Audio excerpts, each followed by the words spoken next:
Mobile payment apps make it a lot more convenient to pay your friends back or split expenses, but they can also open you up to crooks and risks. So how do you protect your money? That is a great question. I think a lot of people are asking. Jason Mesa from the Better Business Bureau. Been a long time since we've seen you in person. We did virtual interviews, but it's good to have you here in person. Well, let's talk about the warning signs here, because it was just earlier this week we saw that there was a huge rise in schemes, in particular using Zelle. Yes. But I know that this is something that affects other apps as well. Correct. How are these criminals getting us? Unfortunately, these are middlemen.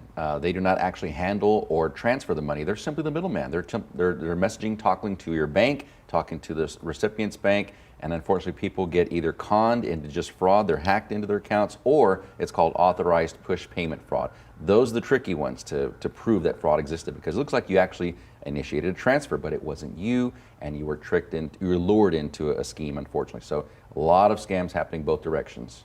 So other peer-to-peer apps, so to speak, are they impacted as well? They are. Everybody's susceptible. So it can be Cash App, it could be Venmo, Zelle. These peer-to-peer payment transaction systems are actually supposed to be for friends and family, people you know or trust or you've met. We don't recommend them for business deals. We don't recommend them for folks that you're trying to pay across the country, because again, it's a one-way fishing line, a lure attached directly to your checking account a lot of times. So the banks actually have them built into to their own apps as well. So it makes it look like it's incredibly trustworthy, although they won't. It's very uphill battle to prove fraud existed. Yeah, and I know a lot of people probably think, oh, I'm not going to, fall for this, right? I know my way around things, but really so many people do, because these schemers are getting so good. Oh yeah, they're very tricky.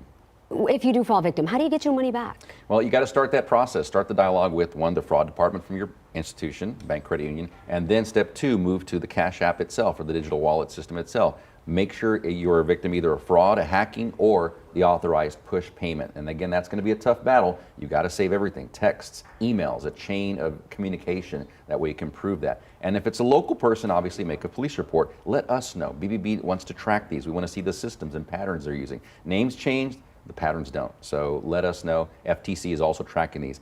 400% increase in the past 2 years, thanks to the pandemic. Made it safe and convenient, but how safe are they? And Jason, is there any way, because we're tight on time here, that people can reach out? Do you all have it listed anywhere where people can find tips on how to keep themselves from becoming victims? Best place, bbb.org. We have Scam Tracker working 24 hours a day to track these scams. And anytime you see something, say something, let us know. It could be a critical piece of information we need. Right, that's a good point, because if you don't report it, then it's not going to be put out to the public. So it's very important, if you fall victim, to come forward and speak about it. Jason, so good to have you, as always. Stay safe, guys. Thank you. Thank you.